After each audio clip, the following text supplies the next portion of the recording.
जी अस्सलाम वालेकुम कैफेट। आज के लेक्चर का आगाज़ करते हैं। Lecture number 66। आज के लेक्चर में हम कंक्लूड करने जा रहे हैं चैप्टर 11 को, सब्सटेंटिव प्रोसीजर कंसेप्ट्स। हमारे छोटे छोटे दो कंसेप्ट्स हैं, वो हम अगले 10 मिनट में इसको इंशाल्लाह कंप्लीट कर लेंगे। फिर इसके बाद छुट्टी नहीं है। फिर इसके बाद हम वॉल्यूम 2 के क्वेश्चंस की प्रैक्टिस करेंगे। आज भी केस स्टडी की प्रैक्टिस करेंगे, कल का दिन भी केस स्टडीज़ की प्रैक्टिस करेंगे। उसमें कुछ चीज़ें नहीं आएंगी, खासतौर पर रिक्वायरमेंट्स के हवाले से, उनको डिस्कस करेंगे। और फिर इसके बाद ईद की छुट्टियों के बाद नया चैप्टर स्टार्ट होगा हमारा। लेकिन होम असाइनमेंट में आपको वॉल्यूम 2 के क्वेश्चंस की प्रैक्टिस में साथ साथ देता रहूँगा, असाइनमेंट करते रहिएगा। खुद से अगर आप क्वेश्चन अटैम्प्ट करना चाहें तो उसकी भी इजाज़त है। कोई भी चैप्टर जब कंप्लीट हो जाए उसके बाद आप खुद से उसके वॉल्यूम 2 की क्वेश्चन की रिटर्न प्रैक्टिस करना चाहें तो कर सकते हैं। और आपको पता है रिटर्न प्रैक्टिस कैसे की जाती है केस स्टडीज़ की? थ्योरेटिकल सब्जेक्ट्स जो होते हैं उनकी केस स्टडी की रिटर्न प्रैक्टिस कैसे की जाती है? पहले क्वेश्चन देखना है, फिर उसके बाद सॉल्यूशन देखना है, फिर उसके बाद लिखना शुरू करना है। ऐसा करते हैं ना आप? कैसे करते हैं? हाँ जी, पहले खुद से क्वेश्चन पूरा सॉल्व करना है जैसा भी हो, ठीक है, चाहे समझ आए या ना आए। उसके बाद एंड पे सॉल्यूशन देखना है, फिर उसके बाद एग्जामिनर कमेंट्स मार्किंग स्कीम के साथ कंपेयर करना है। चलिए, कल के लेक्चर में कोई क्वेश्चन पूछना चाहते हो पूछ लें। कोई प्रोसीजर ऐसा जो समझ में ना आया हो? कोई नहीं? कोई समझ नहीं आया? सब समझ आ गया? कल जो पढ़ाया सब समझ आ गया? ये जो इसमें लिखा हुआ ये confirm the reasonableness of interest by following. Analytical procedure में वो ये कह रहा है, इंटरेस्ट एक्सपेंस या इंटरेस्ट इनकम में perform analytical procedure to confirm reasonableness of interest by following formula, कि ये फार्मूला यूज करके चेक कीजिए कि क्या आपको जो इंटरेस्ट की फिगर है वो ठीक है, सही रीजनेबल अमाउंट है। और फार्मूला क्या होगा? ये सिंपल जो आप काउंटिंग में यूज करते हैं, जो भी प्रिंसिपल है टोटल अमाउंट आउटस्टैंडिंग उसको मल्टीप्लाई करना है आपने इंटरेस्ट रेट के साथ और उसको मल्टीप्लाई करना है पीरियड के साथ। बज़ाहिर दिखने में ये आपको बहुत ही आसान सा फार्मूला लग रहा होगा, लेकिन इसी को जब उसने केस स्टडी में टेस्ट किया तो आपके लिए मुश्किल हो गई थी। याद है केस स्टडी जिसमें उसने कहा था कि हर क्वार्टर के बाद लोन रीपे हो रहा है। ये सिंपल उस सूरत में होता है जब पूरे साल में लोन की अमाउंट सेम रहे, लेकिन अगर लोन की अमाउंट हर 3 महीने के बाद इंस्टॉलमेंट पे हो रही है और लोन की अमाउंट कम हो रही है, फिर क्या करते हैं हम? फिर हर इंस्टॉलमेंट के बाद नई कैलकुलेशन होगी। स्टार्ट में 10 मिलियन था, 3 महीने बाद 1 मिलियन पे किया, 9 हो गया, फिर 3 महीने के बाद 8 हो गया, फिर 7। तो ये आपको हर क्वार्टर की अलग अलग इंटरेस्ट की कैलकुलेशन करनी पड़ेगी। याद है केस स्टडी रिस्क असेसमेंट के थे? उसमें फिर आपने देखते थे कि अच्छा ये तो पूरा कैलकुलेट ही नहीं हुआ, लायबिलिटी कोई लगता है पेमेंट रिकॉर्ड नहीं हुई। नहीं याद केस स्टडी आपको? ये शायद होम असाइनमेंट में देने की होगी, ठीक है। तो लेकिन कंसेप्ट आपको अंदाजा हो गया कि किस तरीके से टेस्ट कर सकता है। वो इसको सिर्फ एक सिंगल आइटम के तौर पे टेस्ट नहीं करेगा, वो दरमियान में ट्विस्ट लेके आता है। तो क्या करेगा? हर 3 महीने 6 महीने के बाद कहेगा कि इंस्टॉलमेंट रीपे हो रही है, आपने अकॉर्डिंगली कैलकुलेट करना होगा। क्लियर मेरे भाई? रिकैलकुलेशन क्यों नहीं आ रहा है? रिकैलकुलेशन का नहीं बनता प्रोसेस भाई? ये रिकैलकुलेशन नहीं बनता, ये एनालिटिकल प्रोसेस बनता है। रिकैलकुलेशन इनवॉइसेस की होती है। रिकैलकुलेशन के आगे लिखो इनवॉइस। रिकैलकुलेशन किसकी होती है? इनवॉइस, सेल इनवॉइस की, परचेज इनवॉइस की, जो डिटेल रिकॉर्ड होता है। जो फाइनेंशियल स्टेटमेंट्स की टोटल अमाउंट को आप चेक कर रहे होते हैं ना, फाइनेंशियल स्टेटमेंट में क्लियर होने वाली टोटल अमाउंट को, वो एनालिटिकल प्रोसीजर होता है। टोटल सैलरीज को वेरीफाई करेंगे, टोटल सेल्स को वेरीफाई करेंगे, टोटल इंटरेस्ट को, ये एनालिटिकल प्रोसीजर है। उनके टी अकाउंट में से सैंपल बेस पे कुछ ट्रांजैक्शन, कुछ आइटम को सेलेक्ट करके चेक करेंगे, वो रिकैलकुलेशन है जी। और कोई क्वेश्चन? क्लियर है इसमें? चलिए, audit of statutory books. Statutory books ये क्या कंसेप्ट है? ऑडिट ऑफ स्टैट्यूटरी बुक का कंसेप्ट ये है कि पाकिस्तान में कंपनीज एक्ट ने हर कंपनी की ये जिम्मेदारी लगाई है कि कुछ बुक्स मेंटेन करनी है, कुछ रजिस्टर मेंटेन करने हैं, जैसे register of mortgage and charges, register of member, register of directors. तो यहाँ पे सिर्फ ये कह रहा है कि आपने एज ऑडिटर ये इंश्योर करना है कि क्या कंपनी ने ये सारा रिकॉर्ड मेंटेन किया हो और अपडेटेड हो। Auditor should confirm that the required statutory records, statutory में जो लॉ ने, कंपनी लॉ ने रिक्वायर किया है, are maintained by client company and are up to date. जैसे कौन कौन सा record? Minutes of board meeting, minutes of general meeting, copies, register of members and register of director, register of charges on company's assets, copies of contract with director and their remuneration package वगैरह। ये कुछ examples हैं कि record जो company law require करता है हर company ने maintain करना है। ठीक है, इसमें से अगर कोई वैसे अगर मिसिंग हो तो आपको याद होगा कि बुक्स ऑफ अकाउंट में से कोई भी चीज अगर मिसिंग हो तो हम अपनी रिपोर्ट में अलग से भी बताते हैं, सेक्शन याद है, other legal and regulatory requirements. तो ये समझ लीजिए उससे रिलेटेड कंसेप्ट है। क्लियर, इसमें कोई प्रॉब्लम तो नहीं? ये उसने आज तक पूछा भी नहीं हुआ। Learning objective 19 other concepts of audit evidence. कहता है छोटे छोटे मजीद कंसेप्ट है। क्या? 3 कंसेप्ट। पहला concept, if there are doubts over reliability of evidence. देखिए हमने ये स्टडी किया हुआ है कि मुख्तलिफ सोर्सेज से हमें एविडेंस ऑब्टेन होता है, सिर्फ एक सोर्स से एविडेंस नहीं ऑब्टेन होता, कभी इंटरनल कभी एक्सटर्नल। ठीक है कभी ऑडिटर खुद ऑब्टेन करता है, क्लाइंट में भी कभी एविडेंस डॉक्यूमेंट्री होता है, कभी वर्बल होता है, डिफरेंट सोर्सेज हैं। तो हर सोर्स की रिलायबिलिटी दूसरे से डिफरेंट है। ये रिलायबिलिटी के कंसेप्ट में हमने सीख लिया था कि external evidence more reliable than internal, written evidence more reliable than, और वगैरह वगैरह। वो था कंसेप्ट। अगर हमें पता चले कोई एविडेंस कम रिलायबल है या रिलायबिलिटी पे डाउट्स क्रिएट हो तो क्या हमें उसे एक्सेप्ट कर लेना चाहिए कि फर्दर प्रोसीजर परफॉर्म करने चाहिए? अच्छा, इसमें कम रिलायबल हो वो तो आपको पता चल गया, जैसे oral evidence less reliable than written evidence document. Doubts over reliability की एग्जांपल है जब हमें एक ही एविडेंस दो डिफरेंट सोर्सेज से मिले और दोनों में फर्क हो। जैसे क्लाइंट के सीईओ से हमें लीगल केसेस की लिस्ट मिले, वो डिफरेंट है, जो क्लाइंट के लॉयर ने हमें लिस्ट दी वो डिफरेंट है। यह है इनकंसिस्टेंसी। बैलेंस शीट में जो रीवैल्यूएशन सरप्लस की एडजस्टमेंट रिकॉर्ड की गई है वो कुछ और है, और जो एक्सपर्ट ने रीवैल्यूएशन की अमाउंट दी थी वो कुछ और है। या सीफैप में एक केस स्टडी में उसने कहा कि क्लाइंट ने पहले रीवैल्यूएशन करवाई एक एक्सपर्ट से, उसने वैल्यू कम दी 50 मिलियन, फिर उसके बाद एक दूसरे एक्सपर्ट से रीवैल्यूएशन करवाई सेम प्रॉपर्टी की सेम डेट के ऊपर, उसकी वैल्यूएशन थी 60 मिलियन, 10 मिलियन का फर्क था। बताइए क्या करेंगे? तो गैस कीजिए, हमें पहले वाली को ट्रू मानना चाहिए, दूसरे वाली को, या क्या प्रोसीजर? क्योंकि इनकंसिस्टेंसी आ गई ना। जब एक ही चीज के बारे में हमें दो डिफरेंट सोर्सेज से इंफॉर्मेशन मिले और वो सेम ना हो, डिफरेंट हो, एक सोर्स कुछ और कह रहा है दूसरा सोर्स कुछ और कह रहा है, तो याद रखिए उस सूरत में हम ये नहीं देखते कि कौन सा सोर्स लेस रिलायबल है कौन सा मोर। उसमें इनकंसिस्टेंसी आ गई ना, हमने फर्दर प्रोसीजर परफॉर्म करने हैं। हम ये उस वक्त ये नहीं कहते कि मोर जो रिलायबल है सिर्फ उसी के ऊपर एतबार करें, नहीं। जब इनकंसिस्टेंट आ गए, अगर तो सिर्फ एक ही एविडेंस है वो और वो रिटन है, उसके ऊपर रिलाई कर सकते हैं। लेकिन अगर दो एविडेंस है, एक रिटन है एक वर्बल है, रिटन वाला कुछ और कह रहा है वर्बल वाला कुछ और कह रहा है, अब आप एज ऑडिटर ये नहीं कह सकते कि रिटन मोर रिलायबल है इसी के ऊपर एतबार करेंगे, नहीं। आप कहेंगे रिटन मोर रिलायबल जरूर है, लेकिन जो वर्बल लेस रिलायबल है चूंकि वो इनकंसिस्टेंट है, इसको भी इग्नोर नहीं करना।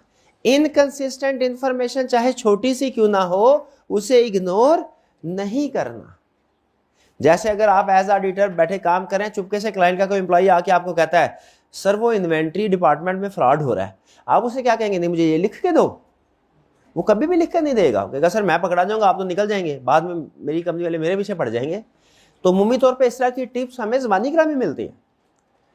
तो क्या इनको इग्नोर करना चाहिए कि ये ज़बानी कलामी है लेस रिलायबल है इसको छोड़ दो? नहीं नहीं, कोड ऑफ स्टैंडर्ड ये कहता है कि इसमें हमने फर्दर प्रोसीजर परफॉर्म करने, इस इशू को रिजॉल्व करने के लिए, यही वो हमें सिखा रहा है कि if there are doubts over reliability of evidence, और एग्जांपल क्या दे रहा है खास तौर पे, if there is inconsistency between evidence और evidence is not from reliable source. ये खास तौर पे इनकंसिस्टेंसी को अंडरलाइन करें। इस कंसेप्ट को जब वो टेस्ट करता है तो इनकंसिस्टेंसी के साथ टेस्ट करता है। इनकंसिस्टेंसी समझ रहे हैं मैं किसको बोल रहा हूं? कि डिफरेंट सोर्सेस एविडेंस मिला, एक सोर्स का एविडेंस कुछ और बोल रहा है, दूसरे सोर्स का एविडेंस कुछ और है। तो इस सूरत में क्या करना है? Auditor shall perform additional audit procedure to resolve the matter, additional procedure perform करेगा, और also consider effect on other aspects of audit. Other aspects क्या हो सकते हैं?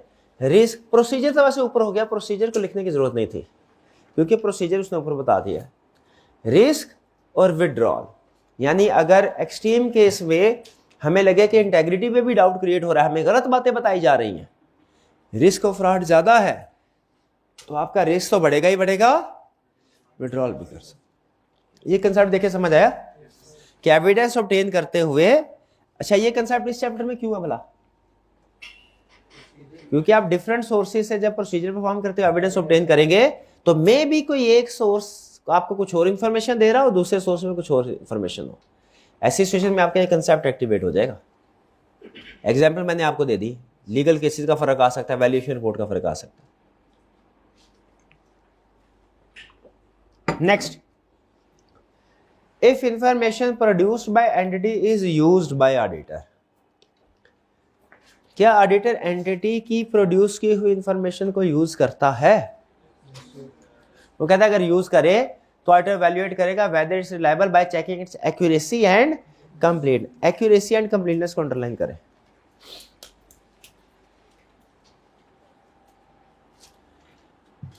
क्या इंफॉर्मेशन हम यूज कर सकते हैं? जैसे लिस्ट ऑफ डेटर्स, डेटर्स के एरिया में लिस्ट ऑफ डेटर्स यूज करते हैं। कोई और एरिया बताइए। इन्वेंट्री में लिस्ट ऑफ इन्वेंट्री की इंफॉर्मेशन यूज करते हैं। क्लाइंट ने हमें जो लिस्ट दी उसको एज इट इज ट्रू मान ले कि उसकी एक्यूरेसी और कंप्लीटनेस को इंश्योर किया जाता है, किया जाता है। रिकंसिलिएशन बनाते हैं। इसी तरह बैंक के एरिया में जो उसने हमें लिस्ट ऑफ बैंक दी, उनके बैलेंसेस दिए, क्या एज इट इज ट्रू मान लेते हैं हम, उसकी एक्यूरेसी और कंप्लीटनेस को चेक करते हैं। कैसे करते हैं? बैंक रिकंसिलिएशन स्टेटमेंट बना के, या क्लाइंट ने बनाई हुई है तो उसको रीचेक करके। तो हम क्लाइंट के सिंपल रूल ये है, क्लाइंट आपको जो भी इंफॉर्मेशन दे, आपने आंखें बंद करके उसके ऊपर एतबार नहीं करना, ट्रू नहीं मानना, आपने उसकी एक्यूरेसी और कंप्लीटनेस को चेक करना है। बताइए ये लॉजिकल रिक्वायरमेंट है कि नहीं? एग्री करते हैं ऐसे ही होना चाहिए कि हर इंफॉर्मेशन को ट्रू मान ले चेक किए बगैर? चेक करना है। क्लाइंट आपको कहे सर ये रिलेटेड पार्टी की लिस्ट है, तो हम कहेंगे ठीक है भाईजान, हमने क्या आइडेंटिफाई करनी है, आप हमसे बेहतर 24 घंटे, क्लाइंट पूरा साल काम करते हैं आप, तो आपने जो इन्फॉर्मेशन दी है सही होगी सर। ऐसा ही करना चाहिए। नहीं, हाँ, क्लाइंट पैसे दे ऑडिटर को और ऑडिटर उस वक्त आप ये कहते हैं सर आपने गिन लिया तो पूरे ही होंगे, क्या गिनते हैं उसकी एक्यूरेसी और कंप्लीटनेस चेक करते हैं पैसों की? क्या नहीं? नहीं कर सकते, करते हैं ना। तो जिस तरह आपको कोई पेमेंट कर रहा हो तो आप उसकी पेमेंट की एक्यूरेसी कंप्लीटनेस नोट गिन के चेक करते हैं, ईद मुबारक तो नहीं है और नोट पूरे हैं। उसी तरह इंफॉर्मेशन भी आपके लिए उतनी ही कीमती है जितने नोट्स। तो क्लाइंट को इंफॉर्मेशन भी दे, उसकी भी एक्यूरेसी और कंप्लीटनेस को चेक करना है। अब कैसे चेक करना है ये डिपेंड करता है उस इंफॉर्मेशन के ऊपर, वो किस तरह की इंफॉर्मेशन है, वो हम हर एरिया में पढ़ते आए हैं। ये जनरल रूल सिखा रहा है। और last, if work of management expert is used by auditor. पहले तो मुझे ये बताइए ये कंसेप्ट किस चीज से रिलेट कर रहा है? क्या मैनेजमेंट फाइनेंशियल स्टेटमेंट्स प्रिपेयर करने में किसी एक्सपर्ट को एंगेज कर सकती है किसी भी एरिया में? कि इसका कोई असूल है? नहीं, असूल है कि वो कोई रेलिवेंट हो, स्पेशलाइज्ड नॉलेज स्किल हो, उस एरिया में यूज करते हैं एक्सपर्ट को। एक्सपर्ट किसे कहते हैं? ऐसे पर्सन को जो अकाउंटिंग और ऑडिट के अलावा कोई स्किल, स्पेशल स्किल रखता हो। जैसे लॉयर्स है, जैसे आईटी एक्सपर्ट है, जैसे रीवैल्यूअर्स है, तो उनका रेलिवेंट एरिया होगा तो उसमें यूज करेंगे ना। अच्छा, ये कंसेप्ट उसने इस चैप्टर में क्यों इंक्लूड किया ये बताएं। इफ वर्क जी, क्या इस चैप्टर में कुछ एरियाज में आप ये पढ़ चुके हैं कि एक्सपर्ट को भी यूज कर सकते हैं? जरा बताइए कौन कौन से? जब प्रॉपर्टी रीवैल्यूड में शाबाश, और लिटिगेशन हो शाबाश, टैक्स डिस्प्यूट हो, वारंट, एनआरवी ऑफ इन्वेंट्री में करते हैं, स्पेशलाइज्ड इन्वेंट्री फिर कर सकते हैं। बिल्कुल ठीक है, चलिए ये ठीक, इसी वजह से उसने हमें बताया है कि जब कभी आप एक्सपर्ट को यूज करेंगे, याद रखें हमारी दो जिम्मेदारियां होती हैं।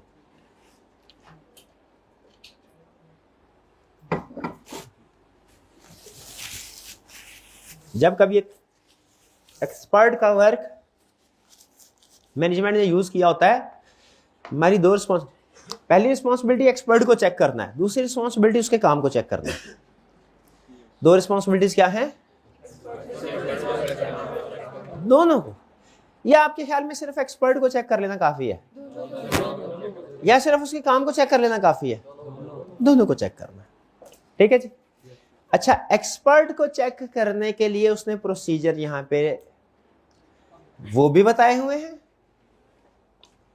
उसके काम को चेक करने के लिए प्रोसीजर ये भी बताए हुए। आप देखिए क्या कह रहा है, अगर ऑडिटर मैनेजमेंट के एक्सपर्ट को यूज करता है या इवन किसी भी एक्सपर्ट को यूज करता है, ऑडिटर यानी मैनेजमेंट के एक्सपर्ट को यूज करें या अपना अपॉइंट करें। एक होता है मैनेजमेंट एक्सपर्ट, एक होता है ऑडिटर एक्सपर्ट। मैनेजमेंट एक्सपर्ट कौन होता है? जिसको मैनेजमेंट ने अपॉइंट किया। ऑडिटर एक्सपर्ट कौन सा होगा? जिसको ऑडिटर ने अपॉइंट किया। तो ऑडिटर चाहे तो अपना अलग का एक्सपर्ट अपॉइंट कर ले, चाहे तो अगर मैनेजमेंट का एक्सपर्ट मैनेजमेंट का एम्प्लॉई है, ऑडिटर कहता है नहीं इसकी रिपोर्ट नहीं मानूंगा, ये इंडिपेंडेंट नहीं है, ऑडिटर एक्सपर्ट लेके आऊंगा। लेकिन अगर मैनेजमेंट ने मार्केट से किसी एक्सपर्ट को उठा के उससे काम करवाया है, जो कॉम्पिटेंट है, ऑब्जेक्टिव है, इंडिपेंडेंस का कोई ताल्लुक नहीं मैनेजमेंट से, तो ऑडिटर कहता है ठीक है, मैंने भी मार्केट से उठाया था, इंडिपेंडेंट था, होना चाहिए था वो भी, ये इंडिपेंडेंट है तो उसी के वो को यूज कर लेता हूं। तो याद रखें, समटाइम ऑडिटर मैनेजमेंट के एक्सपर्ट का वर्क ही यूज कर लेता है, समटाइम ऑडिटर अपना एक्सपर्ट अपॉइंट करता है। वो कह रहा इस चैप्टर के अंदर उसने मैनेजमेंट एक्सपर्ट का वर्ड यूज किया है, लेकिन जब एक्सपर्ट वाला चैप्टर आएगा ना गालिबन 18 है, उसमें आप ये पढ़ेंगे कि ये रिक्वायरमेंट ऑडिटर एक्सपर्ट पे भी इक्वली एप्लीकेबल है। क्या करना है? सबसे पहले evaluate competence, capability and objectivity of expert. Expert को देखो कंपिटेंट, कैपेबल, ऑब्जेक्टिव, इंडिपेंडेंट है कि नहीं। और 3 में क्या कह रहा है? Evaluate appropriateness of expert's work as audit evidence for the relevant assertion, कि देखो कि उसका काम भी ठीक है कि नहीं। इसमें एक्सपर्ट की वैल्यूएशन हो रही है, इसमें काम क्यों?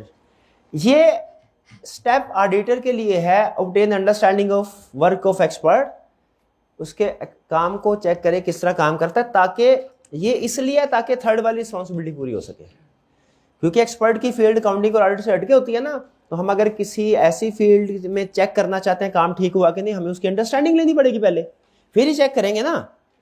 तो इसीलिए अंडरस्टैंडिंग। असल रिस्पॉन्सिबिलिटी जो केस स्टडी में पूछेगा वो इन दोनों में से। और आपका सबसे बड़ा टास्क ये होगा देखना कि केस स्टडी के अंदर सिर्फ हमने एक्सपर्ट की वैल्यूएशन के पॉइंट्स लिखने हैं, उसके वर्क की वैल्यूएशन के पॉइंट्स लिखने हैं, या दोनों के लिखने हैं। कभी एक के होंगे, कभी दोनों के होंगे, ये आपको क्वेश्चन खुद बताएगा। क्लियर? अच्छा, इसमें एक्सपर्ट की कंपिटेंस कैसे होगी? इसके पॉइंट्स जनरल है। उसके काम की वैल्यूएशन कैसे होगी? इसमें कुछ जनरल पॉइंट्स हैं, कुछ स्पेसिफिक हैं। ये शायद मैंने पहले बात बताई होगी। ठीक है, जो जनरल पॉइंट्स है ना, वो बल्कि ये पूरा जो एक्सपर्ट का चैप्टर है, टॉपिक है, ये हमने चैप्टर 18 में पढ़ना है बाद में। अभी यहां पे सिर्फ बेसिक लेवल के 3-4 प्रोसीजर आपने बताने होंगे कि हमने जैसे एक्सपर्ट की रिवैल्यूएशन रिपोर्ट है तो हमने देखना है रिवैल्यूएशन अप टू डेट हो, सारी क्लास की हो, उसमें अप्रोप्रिएटली अकाउंटेड फॉर हो, डिस्क्लोजर सही दिए गए हो, एक्सपर्ट इंडिपेंडेंट हो, जनरल पॉइंट लिखने हैं। ठीक है, कोई से भी डिटेल चैप्टर 18 में पढ़ेंगे। यहाँ पे सिर्फ आपको बताया था अगर हमें प्रोसीजर पूछे 3-4 प्रोसीजर भी आप बता दें वो इनफ होते हैं, लेकिन डिपेंड करता है अल्टीमेटली मार्क्स के ऊपर। रिस्क और प्रोसीजर वाला क्वेश्चन जब पूछे तो मैंने आपको 3 प्रोसीजर बोला हुआ है, लेकिन अगर सिर्फ प्रोसीजर वाला, सब्सटेंटिव प्रोसीजर वाला क्वेश्चन पूछे ना, तो फिर मार्क्स के लिहाज से ज्यादा प्रोसीजर लिखने होते हैं। क्लियर जी? ये कंसेप्ट समझ आ गया एक्सपर्ट वाला? चले, ये छोटे छोटे कंसेप्ट है। इसके साथ हमारा चैप्टर 11 कंप्लीट हो गया। इसमें एक छोटी सी टिप आपको बताई गई, आपने घर जाके पढ़ लेनी है। टाइप्स ऑफ क्वेश्चन और substantive procedure in exam. Substantive procedure असल में अकेला भी चैप्टर क्वेश्चन बन सकता है और दूसरे टॉपिक के साथ मिला के भी वो क्वेश्चन बना सकता है। तो यहाँ पे बताया गया है कि वो किन किन टॉपिक के साथ अमूमी तौर पे क्वेश्चन को मिला के बनाता है, और ये खास तौर पे मेजर मिस्टेक से ज़रूर पढ़ लेनी है। ठीक है जी। अब चलते हैं हम प्रैक्टिस की तरफ। जो कुछ आपने पिछले तकरीबन एक हफ्ते में सीखा है उसकी एप्लीकेशन की बारी आ गई। तैयार है जी? ये हमारा मेरा इससे पहले एक दो क्वेश्चन ही हमने केस स्टडी वाले किए होंगे, वरना ज्यादा क्वेश्चन हमने इस चैप्टर में से केस स्टडी वाले नहीं किए। ऐसा ही है ना? अब सारे क्वेश्चन ही केस स्टडी वाले करने हैं। कल एक पेज सेंड किया है ग्रुप में मैंने, वो किस चीज के लिए है? वो आपके कुछ ऐसी सिचुएशंस हैं जो एग्जाम में पूछता है लेकिन बुक में उनका क्लियर आंसर नहीं है। ये वो चीजें, यानी वो यूं समझ लीजिए कि वो प्रोसीजर भी आपने याद पढ़ने हैं 3-4 दफा, जैसे बाकी एरियाज के पढ़ने हैं ना, वो भी पढ़ने हैं। और ये आपको निस्बतन इजी लगेंगे क्योंकि ये फोकस प्रोसीजर बताएंगे जैसे एग्जाम में वो पूछता है, लंबी चौड़ी बात नहीं की गई। ठीक है जी, स्टार्ट करते हैं। एग्जाम में क्वेश्चन क्या पढ़ के लग रहा है केस स्टडी वाला क्वेश्चन है? सबसे पहले रिक्वायरमेंट पढ़नी है। रिक्वायरमेंट से कैसे एवेल्युएट करना है कि कौन सा चैप्टर है और क्या लिखना है, ये अहम है। रिक्वायरमेंट के 2 पार्ट्स हैं। पार्ट ए में क्या कह रहा है? State the audit procedure. इसको अंडरलाइन कीजिए। जैसे ही ऑडिट प्रोसीजर बोल दिया उसने, फौरन आपको पता चल जाए ये सब्सटेंटिव प्रोसीजर वाला क्वेश्चन है। इसमें हमने सब्सटेंटिव प्रोसीजर बताने हैं। ठीक है, ऑडिट प्रोसीजर कि इसको कैसे वेरीफाई करेंगे, इसको कैसे करेंगे, इसको कैसे करेंगे। ऑडिट प्रोसीजर अंडरलाइन हो गया। फिर विच में be performed in respect of each of audit issues identified by your team. Each of audit issues को अंडरलाइन करें। यानी बाज़ औक़ात एक इशू होगा, बाज़ औक़ात एक से ज्यादा इश्यूज होंगे। प्लूरल फॉर्म यूज किए ना उसने। 2 तो उसने खुद से बता दिए, फर्स्ट वाला अलग, सेकंड वाला अलग। लेकिन फर्स्ट वाले में भी पॉसिबल है, मे भी कंफर्म नहीं है, पॉसिबल है उसमें एक की बजाय 2 इश्यूज हो, या सेकंड वाले में भी पॉसिबल है एक की बजाय 2 इश्यूज हो। तो इश्यूज पहले हमने आइडेंटिफाई करने हैं क्या, और फिर उसके बाद उन इश्यूज के प्रोसीजर्स बताने हैं। इसमें याद रखिए, आपको लग रहा होगा शायद प्रोसीजर बताना ज्यादा क्रिटिकल है। प्रोसीजर नहीं, क्योंकि मुझे अंदाजा है आप बिल्कुल अब खाली जहन के साथ तैयारी किए बगैर भी चले जाए ना, किसी भी एरिया के 2-3 प्रोसीजर आप आसानी से अभी इस वक्त भी आप लिख सकते हैं। असल स्किल ये नहीं है। असल स्किल क्या है? केस स्टडी को पढ़ इश्यूज आइडेंटिफाई करना। इश्यूज आइडेंटिफाई करना, ये काम ज्यादा है ऑडिट प्रोसीजर, लेकिन ये डिसीजन कम अहम है। ये काम छोटा है इश्यूज आइडेंटिफाई करना, लेकिन ये मोर रेलिवेंट है। इमेजिन कीजिए अगर आपने एक गलत इशू आइडेंटिफाई कर लिया, तो फिर जितने भी प्रोसीजर आप लिखे 10 मिनट लगा के, सारे जीरो हो गए। तो ज्यादा अहम प्रोसीजर लिखना नहीं है। हालांकि दोनों अहम है, मैं ये नहीं कह रहा कि दोनों अहम है, लेकिन ज्यादा अहम क्या है? इश्यूज करेक्टली आइडेंटिफाई करना। ये ज़हन में रखिएगा। तो हमने इश्यूज आइडेंटिफाई करने हैं, उसके बाद प्रोसीजर। तो मैं इश्यूज आइडेंटिफाई के ऊपर ज्यादा फोकस करूंगा। प्रोसीजर आपके 3-4 भी बता दिए तो मैं कहूंगा ठीक है, बाकी रीड कर लीजिएगा, आगे चलते हैं।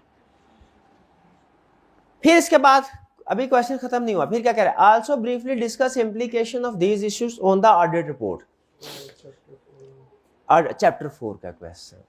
लेकिन यहां पे एक बहुत बड़ा क्वेश्चन मार्क होता है जो कि आईकैप को क्लियर करना चाहिए।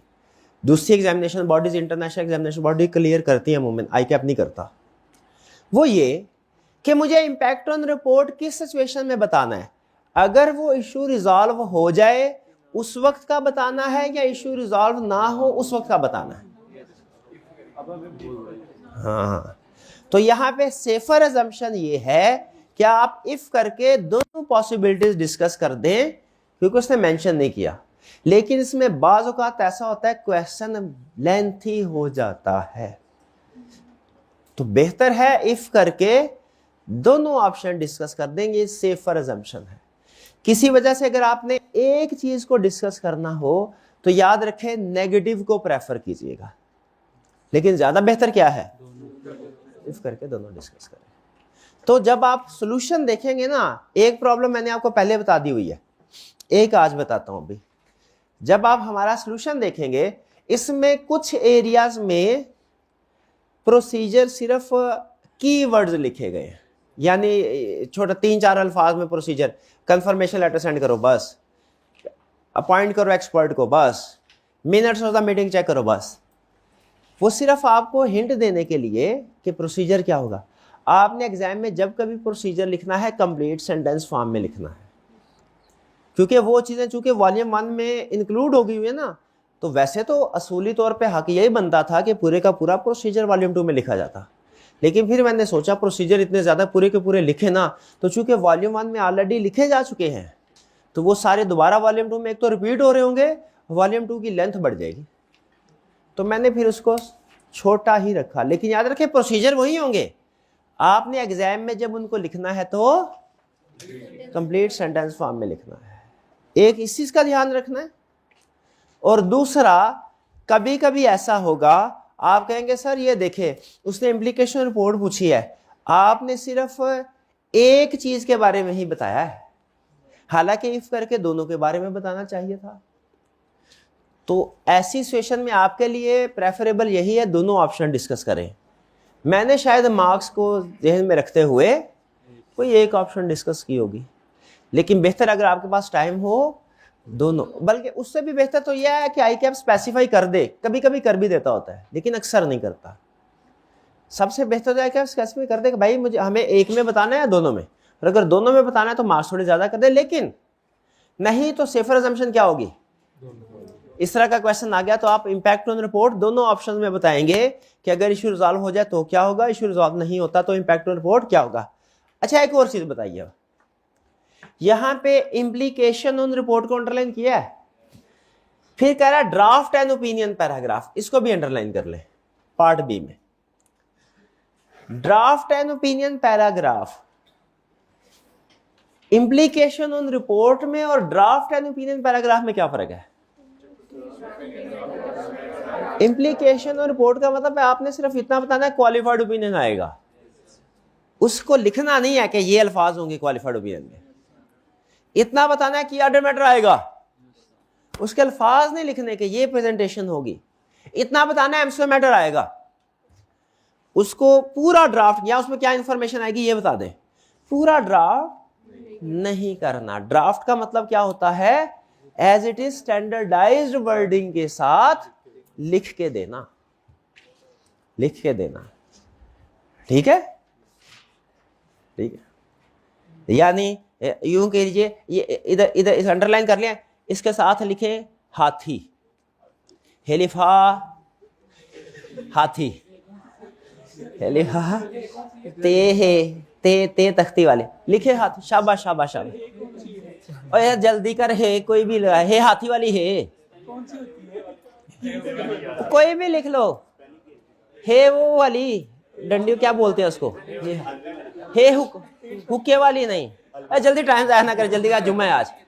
हाथी और छोटा सा साथ में हाथी भी बनाइए, इसके आगे छोटा सा, छोटा बना कोई नहीं, कोई हल्का सा शुभा सा हो कि हाथी जैसी शक्ल है, हाथी एग्जैक्ट बनाने की जरूरत नहीं है, शुभा सा।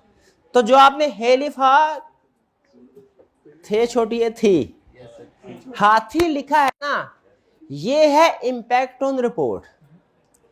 इंपैक्ट सिर्फ बताना है कि हाथी आएगा, और ड्राफ्ट का मतलब क्या है, हाथी बना के दिखाना है, समझ रहे हैं। इंप्लीकेशन ऑन रिपोर्ट में और ड्राफ्ट में ये फर्क है। चले अब आगे चले, ड्राफ्ट एंड ओपिनियन पैराग्राफ कह रहा मेरे हाथी बना के दिखाओ। तो अच्छा इसमें भी देखें मसला है, मैं आपको इसलिए बता रहा हूं ताकि जब आप केस स्टडी की रिक्वायरमेंट पढ़ रहे हो ना तो इन चीजों को वैल्यूएट करें। रिक्वायरमेंट सबसे ज्यादा अहम होती है किसी भी क्वेश्चन में। ड्राफ्ट एंड ओपिनियन पैराग्राफ, ये हमें पता है कि जब कभी ओपिनियन पैराग्राफ होगा, बेसिस फॉर ओपिनियन पैराग्राफ उसका इंटेग्रल पार्ट होता है, इंटेग्रल पार्ट होता है। तो जब कभी ओपिनियन पैराग्राफ ड्राफ्ट करने को मांगेगा ना, आपने अपने आप से सवाल पूछना है कि क्या मुझे बेसिस फॉर ओपिनियन पैराग्राफ भी ड्राफ्ट करना है कि नहीं। बाय डिफॉल्ट अगर क्वेश्चन साइलेंट रहे, वैसे तो असूली तौर पर उसे बताना चाहिए, जब वो कहे ना ओपिनियन पैराग्राफ ड्राफ्ट करो, तो उसे बताना चाहिए कि बेसिस ओपिनियन रिक्वायर्ड है कि नहीं। या आप कहे बेसिस ओपिनियन पैराग्राफ ड्राफ्ट करो, बताना चाहिए ओपिनियन पैराग्राफ रिक्वायर्ड है कि नहीं। लेकिन अगर वो नहीं करता तो to be on safe side, same concept, क्या करना है, दोनों पैराग्राफ ड्राफ्ट करें। लेकिन अगर रिस्क लेना, मतलब अगर थोड़ा सा टाइम कम हो, तो फिर जो उसने बोला है ना ओपिनियन पैराग्राफ, तो सिर्फ ओपिनियन पैराग्राफ ड्राफ्ट करें। लेकिन कुछ बाज़ औक़ात एक क्वेश्चन में उसने बोला था क्वालिफिकेशन पैराग्राफ ड्राफ्ट करो, उसमें क्वालिफाइड ओपिनियन भी आ गया, बेसिस ऑफ क्वालिफाइड भी लिख दिया। क्लियर हुआ ये? तो ये बाज़ औक़ात रिक्वायरमेंट एम्बिगुअस होती है, नहीं पता चलता कि हमारे आगे से दोनों चीज़ें लिखनी है क्योंकि एक, तो इसमें सेफर अजम्पशन क्या होती है, दोनों चीज़ें लिखे। लेकिन अगर आपके पास टाइम कम है तो जो दोनों में से मोस्ट प्रोबेबल है या मोस्ट ऑब्वियस है वो एक लिखेंगे। डन। यहां पे उसने मेंशन कर दिया क्लियरली, ये अच्छी प्रेजेंटेशन, इसी तरह की प्रेजेंटेशन हम एक्सपेक्ट करते हैं उससे, वो इधर भी दे दिया करें कि basis of opinion paragraph is not required. हमने सिर्फ ओपिनियन पैराग्राफ लिखना है। याद है ओपिनियन पैराग्राफ? क्लास में किसी को याद है? हो ही नहीं सकता याद हो, किसी क्लास में किसी स्टूडेंट को नहीं याद ओपिनियन पैराग्राफ। ये ऐसे ना कहेगा in our opinion financial statement, वो sir draft and opinion paragraph to be included in the audit report of BL in accordance with the requirements of international standards of auditing, assuming that matter in first above is not dealt with in accordance with the requirements of IFRS।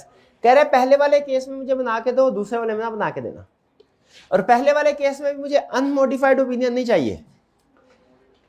कौन सा? If issue is not dealt with in accordance with requirements of IFRS, यानी qualification की तरफ जा रहा है। और अगर इफेक्ट परवेसिव हुआ तो डिवर्स ओपिनियन की तरफ जा रहा हो। रिक्वायरमेंट समझ आ गई आपको? चलिए, कह रहा है you are the audit manager on Beluga limited BL for the year ended 31st August 2019। The following issues have brought to your notice by your audit team. BL has pending tax litigation. Pending tax litigation को underline कर लें, इससे हमें अंदाजा हो गया कौन सा एरिया पूछा उसने, लिटिगेशन का। और लिटिगेशन में टैक्स के ऊपर कमेंट करना है हमने। In which tax department has raised demand of ₹75 million. The matter has been challenged by BL and the decision in this respect is currently pending with appellate tribunal. BL's tax advisor is BL का is confident of positive outcome of this litigation. No provision has been made in this regard. However, it has been disclosed as contingency in the financial statement. ठीक है, तो अगर तो outflow probable measurable नहीं है तो disclose करना ही बनता था। अब इसमें पहली चीज प्रोसीजर, प्रोसीजर क्या परफॉर्म करेंगे, किस एरिया से रिलेटेड प्रोसीजर परफॉर्म करेंगे, टैक्स लिटिगेशन से। क्या हो सकते हैं बताइए। अब जजमेंट, कंफर्मेशन लेटर सेंड करेंगे, आगे ये भी बताना है किसको, टैक्स कंसल्टेंट को, उससे उसका पॉइंट ऑफ व्यू पूछेंगे। इंश्योर एस्टिमेट्स आर रीजनेबल, नहीं, इसमें कोई एस्टिमेट की बात नहीं हो सकती। Minutes of the meeting of director, ये स्टडी करेंगे किस लिए,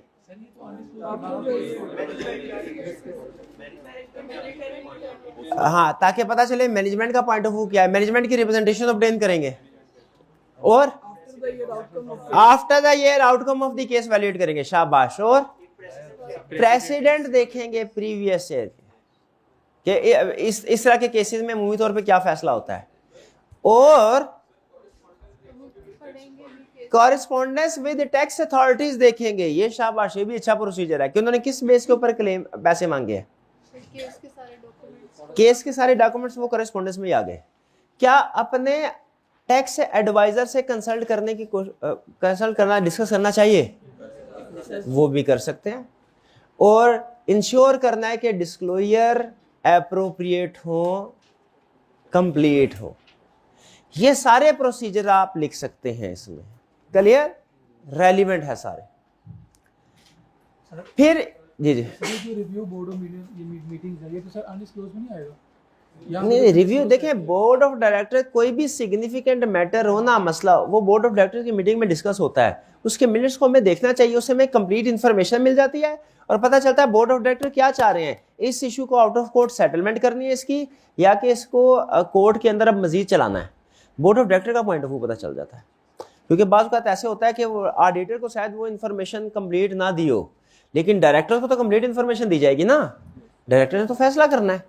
तो इसलिए बोर्ड ऑफ डायरेक्टर्स की मीटिंग के मिनट्स में हमें कंप्लीट इशू को अंडरस्टैंड करने में हेल्प मिलती है। आइंदा भी कोई भी इशू हो ना अगर, उसमें आप बोर्ड ऑफ डायरेक्टर्स के मीटिंग के मिनट्स को इंस्पेक्ट कर सकते हैं, ये अक्सर प्रोसीजर में आएगा। अच्छा, ये तो हो गया प्रोसीजर टू बी परफॉर्म। फिर इसके बाद उसने क्या पूछा था, discuss the implication on audit report. अब इम्पैक्ट, अब अमाउंट है 75 मिलियन। अगर आप नीचे देखिए, draft financial statement of the year ended 31 August 2019 shown the profit before tax of ₹500 million, net assets ₹1400 million. किस लिए दिए ये फिगर्स? Materiality calculate. तो मटेरियलिटी के लिए प्रॉफिट को यूज कर रहे हैं, नेट एसेट्स को। ये चूंकि प्रॉफिट ओरिएंटेड एंटिटी है तो प्रॉफिट को यूज। तो अब कैलकुलेट करके मुझे बताइए कि क्या ये मटेरियल है? मटेरियल है। तो अब इम्पैक्ट ऑन बोर्ड, अगर तो इशू रिजॉल्व हो गया, अब क्वेश्चन में चूंकि क्लियर नहीं है कि किस केस में बताना है, अगर इशू रिजॉल्व हो गया अनमोडिफाइड ओपिनियन, लेकिन एम्फसिस ऑफ मैटर या की ऑडिट मैटर, ठीक है, एम्फसिस मैटर ठीक है। मैंने आपको बताया कुछ केसेस ऐसे हैं जिनमें वो ओवरलैप करते हैं। लिटिगेशन का केस है, लीगल केस है, एम्फसिस ऑफ मैटर मेरा भी ओपिनियन नहीं है, लेकिन की ऑडिट मैटर जो स्टूडेंट्स लिखेंगे वो भी ठीक होगा। फिर इसके बाद अगर इस इशू को सही तरीके से अकाउंट फॉर डिस्क्लोज नहीं किया गया, क्वालिफाइड ओपिनियन, फिर क्या लिखेंगे? बेसिस फॉर क्वालिफाइड ओपिनियन, फिर रेफरेंस ऑफ की ऑडिट मैटर। ठीक है, की ऑडिट मैटर के रेफरेंस की बात की जाएगी। यानी इसका क्या मतलब है जब हम ये कहते हैं कि matter shall be referred in key audit, वो लाइन याद करवाइए ना आपको, qualified opinion is by nature therefore reference to basis for qualified opinion shall be included in key audit. यानी की ऑडिट मैटर में लिखा जाएगा कि ये नीचे जो हम बता रहे हैं ये तो की ऑडिट मैटर है ही है, जिस मैटर के ऊपर क्वालिफाइड ओपिनियन दिया है ना वो भी की ऑडिट मैटर है, लेकिन उसका सिर्फ रेफरेंस देते हैं की ऑडिट मैटर में, उस मैटर को डिस्क्राइब नहीं करते। क्यों नहीं करते? वो बेसिस फॉर क्वालिफाइड ओपिनियन पहले डिस्क्राइब हुआ। ये क्लियर हुआ किस तरीके से आपने वैल्यूएट करना है, क्या लिखना है और कैसे लिखना है। आगे चलते हैं, सेकंड केस ऑन 20 सितंबर 2019। अच्छा, ये अब देखिए ईयर एंड के बाद है, ये 20 सितंबर ईयर एंड के बाद है। One of the warehouse of BL caught fire destroying entire inventory, furniture, fixture and equipment. Book value of the destroyed assets at the time of fire were rupees 100 million. BL has lodged a claim with the insurance company. जी, अब जरा बताइए, सबसे पहली चीज, fire after the year and adjusting event है कि non? Disclosure आना चाहिए। प्रोसीजर क्या परफॉर्म करेंगे, मुझे प्रोसीजर बताइए पहले इसके। एग्रीमेंट किसका पढ़ेंगे? इंश्योरेंस एग्रीमेंट, ठीक है, ताकि पता चले ये इवेंट कवर होता है कि नहीं उसमें। एक प्रोसीजर करेक्ट। और कॉरेस्पॉन्डेंस देखेंगे किसके साथ? इंश्योरेंस कंपनी वालों के साथ, कि उन्होंने इसको एक्सेप्ट किया कि नहीं किया। करेक्ट। दो, फिजिकल इंस्पेक्ट करेंगे लोकेशन, किस लिए? देखेंगे कितनी, ताकि पता चले कितनी इन्वेंट्री जली, एक्चुअल लॉस हुआ भी है कि नहीं। जी, हाँ, तो देखेंगे ना इंटायर। बाजू का ऐसा भी होता है कि आग लगती है तो चीजें थोड़ी होती हैं और बाद में वो कहते हैं कि सारा कुछ जल गया। ठीक है, ये बैंक में जब डकैती होती है उसमें भी यही होता है, डाकू बेचारे 10 मिलियन लेके जाते हैं, मैनेजर कहता है 25 मिलियन गया 15 मिलियन उससे बैठे बैठे। तो हो सकता है आग लगी हो, 10 मिलियन के एसेट जले और वो के बाकी घर ले जाए, सर सारा कुछ जल गया। तो हमें देखना चाहिए वहां पे। बाजू का इवन आपको शायद हैरानगी होगी, एक कंपनी ने अपनी फाइनेंशियल स्टेटमेंट्स में ये लिखा कि हमारे पास 500 मिलियन की इन्वेंट्री है। फिगर मुझे एग्जैक्टली याद नहीं है, 500 मिलियन की इन्वेंट्री है। उस इन्वेंट्री की नेचर समझिए ऐसा था कि जैसे कंप्यूटर्स हो, ऑडिटर ने एनालिटिकल प्रोसीजर एक अजीब सा परफॉर्म किया और इसको आइडेंटिफाई कर लिया। कैसे? उसने देखा सर ये वेयर हाउस किधर है आपका, उन्होंने कहा जी ये वेयर हाउस है। वेयर हाउस में जाए बगैर उसने डिटेक्ट कर लिया इन्वेंट्री ओवरस्टेटेड है। वेयर हाउस का एरिया देखा, प्रोडक्ट का साइज कितना है वो देखा, और कैलकुलेट किया इस एरिया में कितनी प्रोडक्ट्स आ सकते हैं। उसने कहा भाईजान ये तो उतना एरिया साइज नहीं है, आप बिल्कुल 1 इंच की स्पेस खाली ना छोड़ें, फिर भी 500 मिलियन 300 मिलियन का स्टॉक आता है, ये बाकी कहाँ पे गया? तो डिटेक्ट कर लिया।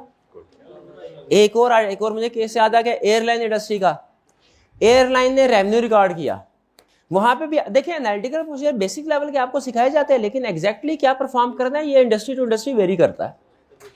वहां पे ऑडिटर ने क्या किया, उसने कहा सिंपल ये क्वेश्चन पूछा सर आपकी टोटल फ्लाइट्स कितनी है, नेशनल इंटरनेशनल जो भी होगी। उन्होंने फ्लाइट बताया, उन्होंने कहा एक जहाज जो है आपका उसकी कैपेसिटी कितनी है, उसने कहा इतने पैसेंजर की कैपेसिटी है। अच्छा यहाँ से यहाँ तक डेस्टिनेशन हो तो उसका कितना आप चार्ज करते हैं, उसने बताया फेयर इतना है। कैलकुलेशन करके उसने कहा सर इन फिगर्स के मुताबिक आपका रेवेन्यू इतना ज़्यादा है कि अगर आपके जहाज में एक सीट के ऊपर 2-2 लोग भी बैठे हो ना इतना रेवेन्यू फिर भी पूरा नहीं होता। छोटे छोटे देखिए सिंपल कॉमन सेंस के एनालिटिकल प्रोसीजर हैं, लेकिन बड़े बड़े मिस स्टेटमेंट को बाज़ औक़ात आइडेंटिफाई कर देते हैं। तो इसीलिए यहाँ पे कह रहे हैं हालांकि सारा कुछ चल गया लेकिन भाई का प्रोसीजर बिल्कुल ठीक है, इसके बावजूद वहां पे जाके इंस्पेक्शन करेंगे, पता चले ये तो नहीं, उधर जगह ही 100 मिलियन इन्वेंट्री रखने की है और वहां पे 390 मिलियन 400 मिलियन की इन्वेंट्री कह रहे ज़ाया हो गई। तो इंस्पेक्शन करनी चाहिए, उस इवेंट के बारे में पता। और क्या हमें सब्सिक्वेंट सेटलमेंट इंश्योरेंस कंपनी वालों के साथ, ठीक है, क्या हमें ये जो डिस्ट्रॉय हुआ है, मैंने ये देखा आप फोकस कर रहे हैं इंश्योरेंस कंपनी रिसीवेबल से, ये बिल्कुल ठीक है, ज्यादा फोकस इसी के ऊपर करना है, लेकिन ये जो ऐसा डिस्ट्रॉय हुए हैं क्या इनसे रिलेटेड भी कोई प्रोसीजर हो सकते हैं? क्या देखा जाएगा फिक्स एसेट्स को क्या बुक से निकाल दिया गया, रिमूव कर दिया गया, उनकी क्यूमुलेटेड डेप्रिसिएशन जो है बुक से रिमूव हो जानी चाहिए, ऐसा ही है ना, उस एसेट को भी रिमूव हो जाना चाहिए। तो जिस तरह जब हम एसेट को बाय करते हैं तो हमारा प्रोसीजर होता है इवैल्यूएट करना है फिक्स एसेट रजिस्टर में इंक्लूड हो गया कि नहीं, ये था ना प्रोसीजर। उसी तरह जब डिस्पोज करते हैं तो बुक से रिमूव भी हो जाना चाहिए। क्लियर? तो इसमें 2 इशू, पहले वाले पार्ट में सिर्फ एक इशू था टैक्स लिटिगेशन वाला, लेकिन सेकंड वाले में 2 इश्यूज। कौन कौन से? रिसीवेबल फ्रॉम इंश्योरेंस और दूसरा कौन सा, वो एसेट्स की रिमूवल, एसेट्स की डिस्ट्रक्शन और रिमूवल। ये समझ आ गया? चल जी जी। सर अभी हमें पता तो नहीं है कि इंश्योरेंस कंपनी से कितना क्लेम मिलेगा, तो हम लोग सारा का सारा लॉस कर देंगे या कुछ रिसीवेबल? अब देखिए अभी हमें पता नहीं है कितना क्लेम रिसीव होगा। IAS 37 कहता है कि आपने जब एक्सपेंस हो ना तो जब प्रोबेबल और मेजरेबल हो तो रिकॉर्ड कर दें, लेकिन इनकम हो तो जब तक वर्चुअली सर्टन ना हो आपने उसे रिकॉर्ड नहीं करना। ये वर्चुअली सर्टन नहीं है, आपकी बात बिल्कुल ठीक है, इसी वजह से इसे रिसीवेबल को रिकॉर्ड नहीं करेंगे जब तक इंश्योरेंस कंपनी एडमिट ना कर ले। वर्चुअली सर्टन तब होता है जब इंश्योरेंस कंपनी एडमिट करती है, तो ये सारे का सारा लॉस होगा और ये बुक होगा, ये शो करवाया जाएगा डिस्क्लोजर के तौर पे। हाँ अगर रिकवर हो जाए बाद में अगले साल अदर इनकम में जाएगा जी। क्या ये भी इंक्वायर कर सकते हैं हम कि फायर किस वजह से लगी? देखिए ये इंश्योरेंस कंपनी वालों का काम है, ये इन्वेस्टिगेशन शुरू हो जाएगी कि क्या जानबूझ के लगाएंगे अनजाने में लगाएंगे, ये इंश्योरेंस कंपनी वाले खुद करेंगे, हमें ये इंक्वायरी करने की जरूरत नहीं है। हमने ये देखना है इंश्योरेंस कंपनी वाले अपने क्लेम के डिसीजन पे पहुंच गए कि नहीं। जैसे जब लीगल केस होते हैं ना, हम उसमें ये नहीं देखते जज ने फैसला ठीक किया कि गलत किया, हम ये देखते हैं जज ने फैसला क्या किया है, उसके मुताबिक हमने काउंटिंग या डिस्क्लोजर करना। हाँ बिल्कुल, एसेट की बुक क्यूमुलेटेड डेप्रिसिएशन कैलकुलेट हुई हो सही और फिर रिमूव हुई हो। नेक्स्ट बी पार्ट भी क्लियर हो गया आपको? क्वालिफाइड ओपिनियन ड्राफ्ट कर लेंगे कि मुझे पूरा यकीन नहीं कर कितने स्टूडेंट्स ने किया ये पार्ट बी रिटन फॉर्म में? ये 7-8 स्टूडेंट। और हाइब्रिड क्लास में जरा हाथ उठाइए, कितने स्टूडेंट ने किया है हाइब्रिड क्लास में भी? देखिए हाथ उठाइए। हाइब्रिड क्लास में 1 2 3 4 स्टूडेंट्स। ये हाल है आपका। ईद का टाइम क्वेश्चन 15 अगेन आपका सारा फोकस होगा प्रोसीजर्स के ऊपर। शायद मैंने आपसे बड़ा डिसीजन करवाना है, इशू सही आइडेंटिफाई, रिक्वायरमेंट को समझ पाए हैं कि नहीं और इशू सही आइडेंटिफाई कर पाए हैं कि नहीं। Requirement, discuss how you would deal with each of the above situation. How you would deal को अंडरलाइन कर लें। हाउ यू वुड डील, या बात कहता है कोर्स ऑफ एक्शन, ठीक है। इसका मतलब भी तकरीबन यही होता है कि आपने सब्सटेंटिव ऑडिट प्रोसीजर बताने हैं जी। हाउ, हाँ बिल्कुल, लेकिन इसका मतलब है असल में हाउ यू वुड डील, ये एक इक्वेशन लिख लें, how you would deal slash what shall be course of action. How you would deal, नहीं लिखना ही नहीं आता।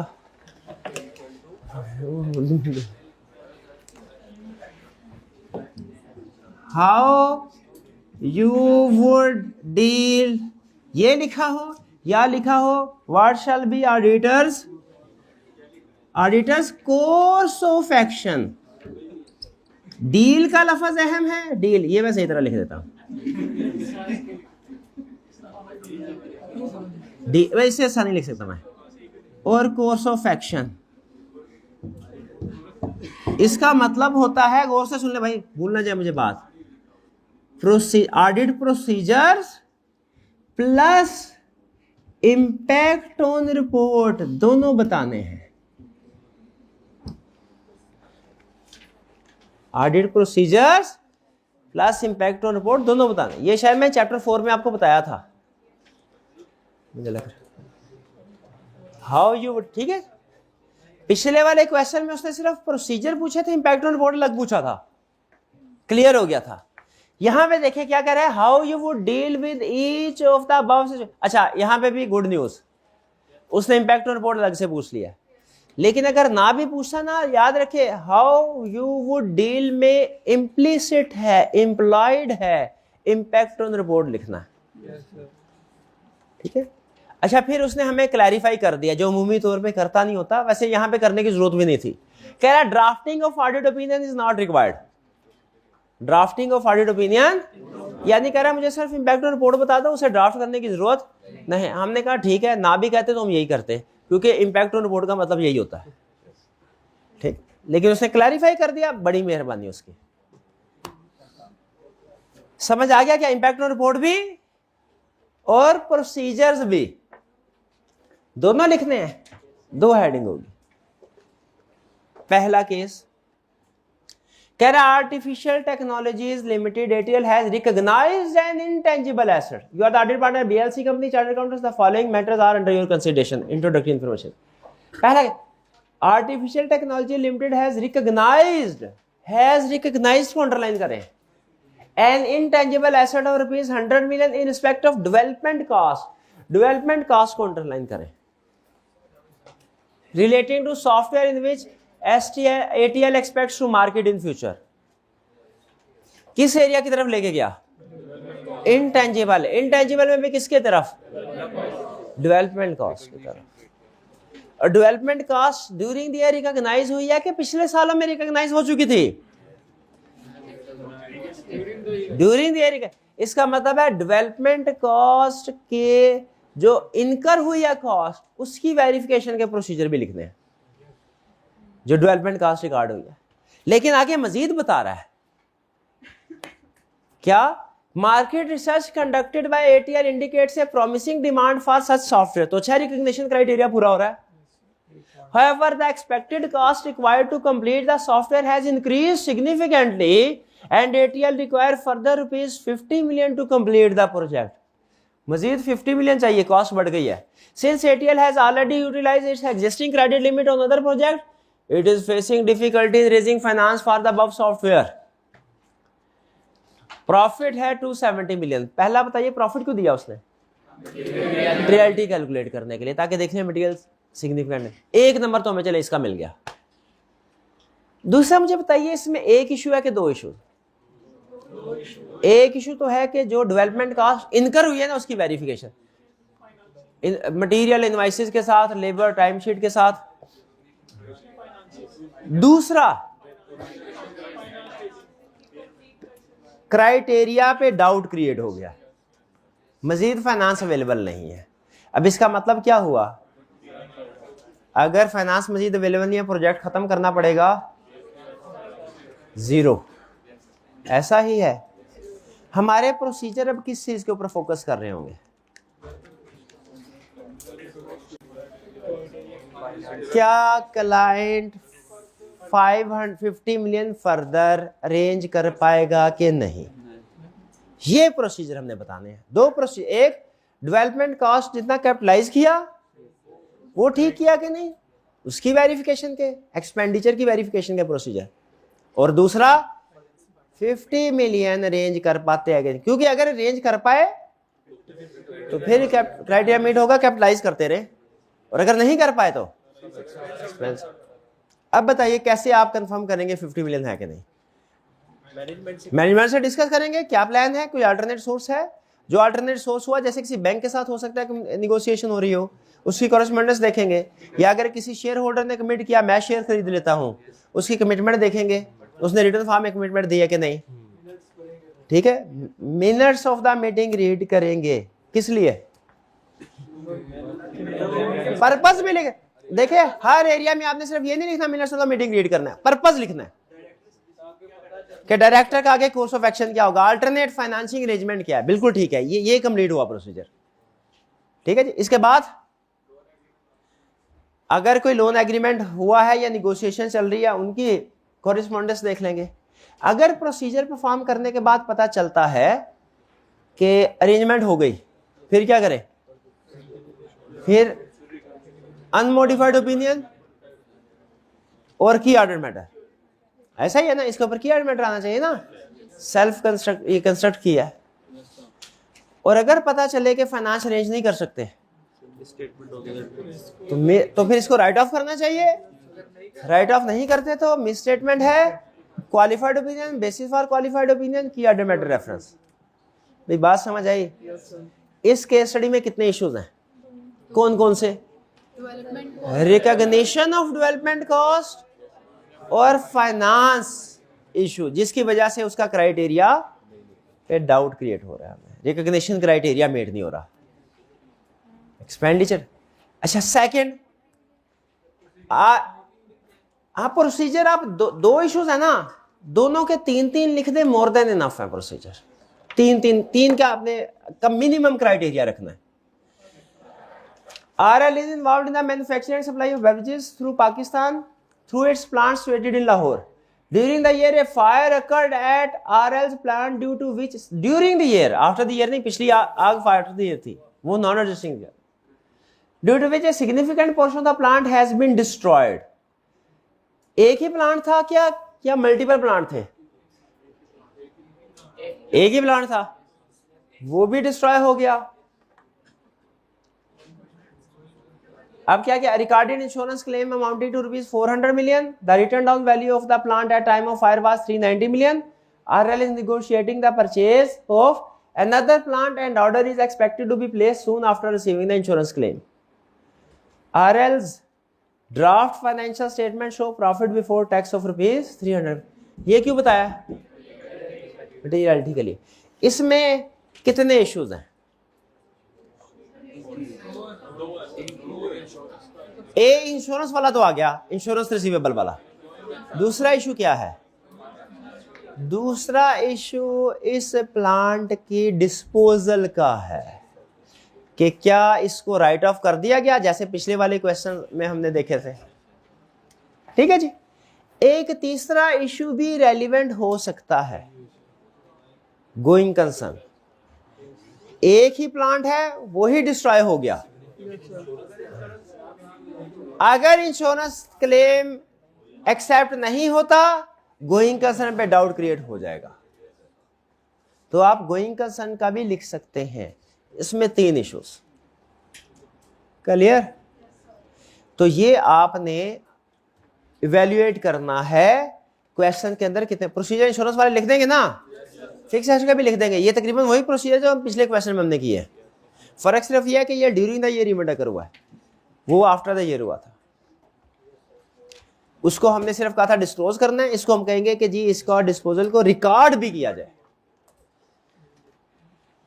क्लियर? चलिए, गोइंग कंसर्न इस वजह, देखिए अगर तो मल्टीपल प्लांट्स होते हैं, मल्टीपल फैक्ट्रीज होती है, एक बंद हो जाए, एक प्लांट डिस्ट्रॉय हो जाए, फिर गोइंग कंसर्न का इशू नहीं आता। लेकिन अगर एक ही प्लांट हो, एक ही फैक्ट्री हो, वो डिस्ट्रॉय हो जाए, फिर गोइंग कंसर्न का इशू आता है। तो आपने देखें असाइनमेंट को पढ़ना है, क्वेश्चन को पहले इश्यूज आइडेंटिफाई करने हैं, फिर उसके प्रोसीजर लिखने हैं। इश्यूज आइडेंटिफिकेशन में कमी बेशी नहीं होनी चाहिए, वो स्वेयर है। प्रोसीजर में मैंने पहले ही आपको बताया हुआ है, 50-60% भी आपके प्रोसीजर मैच कर गए तो आप सेफ साइड पे हैं, उसमें मार्जिन ऑफ एरर है। इश्यूज आइडेंटिफाई करने में कोई मार्जिन ऑफ एरर नहीं है। वो पे कोई प्रॉब्लम हो तो वो आपने क्लास में पूछनी है। प्रोसीजर आगे पीछे हो वो इग्नोर भी कर सकते हैं, वो भी डिस्कस करना चाहिए, कर सकते हैं। कल क्लास होगी, बिल्कुल होगी। आज का लेक्चर यहाँ खत्म करते हैं। अल्लाह हाफ़िज़।